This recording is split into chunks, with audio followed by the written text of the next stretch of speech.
Hey everybody, this is Greg Gossett from Gossett Trading and Mentoring, and today is Thursday, June 6, 2024. How you doing? Thanks for stopping by for the quick video. I had a really good trade today on NVDA that I wanted to share with you. It was a combination of a lot of signals all happening at the same time. And if you've been listening to my videos, you've heard me say many times, the more confluences, combinations of indicators lining up at the same time, the better chance that you're going to have a winning trade. Over the last couple weeks, I've had a lot of fair value gaps, return to value V1s, V2s, higher low V1s, V2s. But today we went old school on NVIDIA. This is NVIDIA on the 5-minute chart. And haven't had a lot of deep dip buys. And deep dip buys is one of the strategies that I teach. And it has to do with the 30 RSI. It has to do with moving averages such as the 200, the 250, and the 300 bar moving averages. So here during the day, I did get long here at 1186.90. So let's talk about why. Well, first of all, NVIDIA just hasn't been going down. If you've been following the video, you've seen that it's just yesterday I couldn't find anything to buy because it was too high, let alone NVIDIA. I don't remember the last time NVIDIA was at a 200-day or a 30 RSI. So as I saw it, if we go back in earlier in the day, you can see it gapped up really high, then came just crashing down, a little bit of a rally. And when we were here, I said, if we get down to this 200-day moving average, I think that's going to be a really good spot to buy NVIDIA, because certainly it's in a massive uptrend. And usually when you're in a massive uptrend and you do get those opportunities where you do come back down to the 200-day moving average of the 30 RSI, they're generally really good places to buy. So here we were getting close to the 30 RSI, close to the 200, but it never really got there. But then we had a crack under the 200, and at that point we went under the 30 RSI.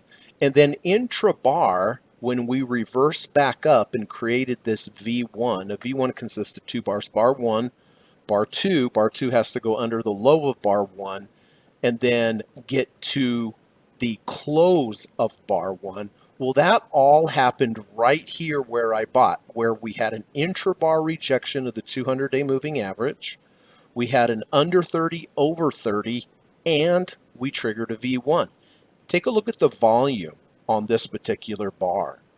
Here, look, the volume was pretty low, pretty low, pretty low, but as soon as we got to that major level, those major levels of the 200 moving average and the 30 RSI, that's obviously where the buyer stepped in. And I got in with the V1s. If you'd like to learn more about V1s, V2s, just go to my YouTube channel in the lessons playlist, have a good video on there. But I use them all the time to time my entries. So the really nice confluence, intra-bar rejection of the 200, an under 30, over 30, and a trigger of a V1. So as soon as I entered, I could see it was going right up, and I was like, okay, I think I have this trade pretty well. So the first thing I need to do is I need to place my emergency stop.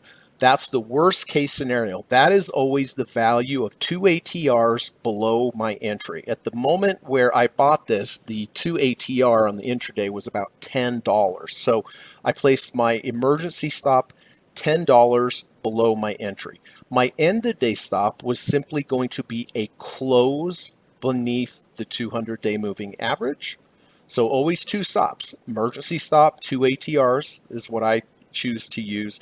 And then my end of bar stop, which for me made sense that if we close back under the 200, I would simply get out. Now to the upside, I always want to place my profit target double of what my maximum allowed loss is going to be. My maximum allowed loss was 2 ATRs, or in other words, it was 10 points on the, as far as on the 5-minute charts. The 2 ATR was equal 10 points at the time that I bought it. And so I'm going to place my profit target twice that, 4 ATRs above, or $20 above. So this trade is going to play itself out. 4 potential outcomes. One, I could hit my emergency stop.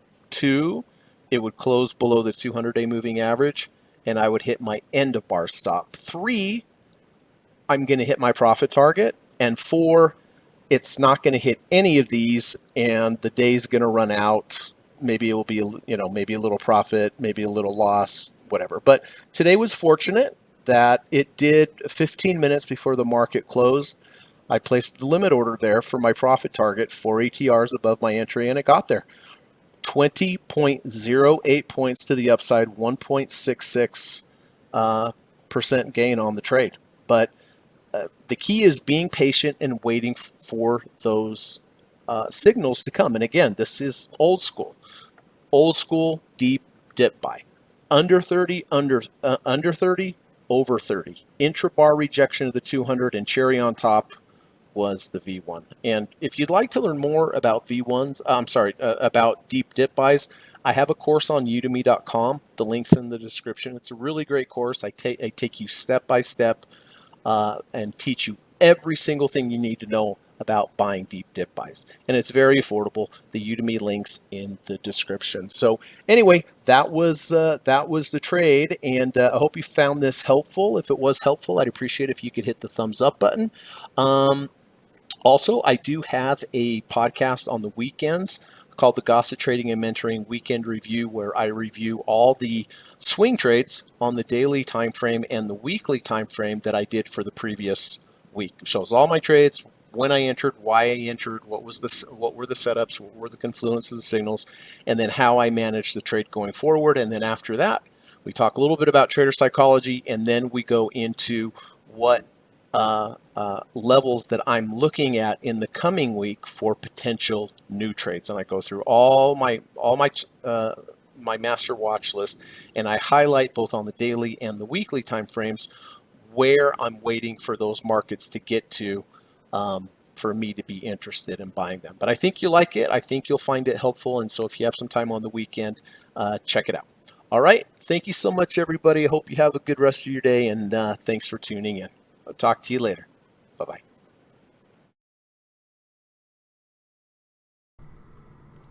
U.S. government required disclaimer.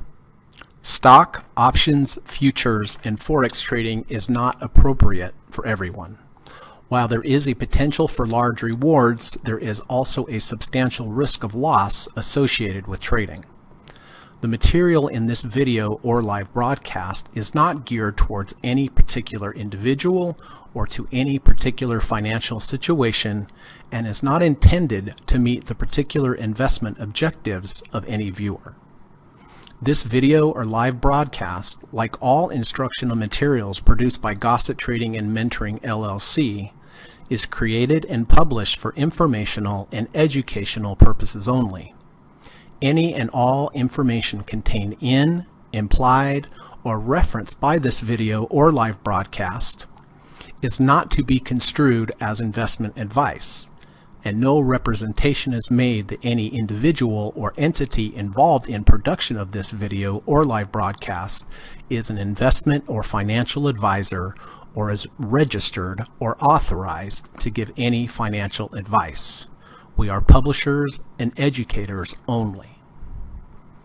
Therefore, the various producers of this video or live broadcast will not accept liability for any loss or damage of any kind which may arise either directly or indirectly out of the use of any of this material, including any loss of profit.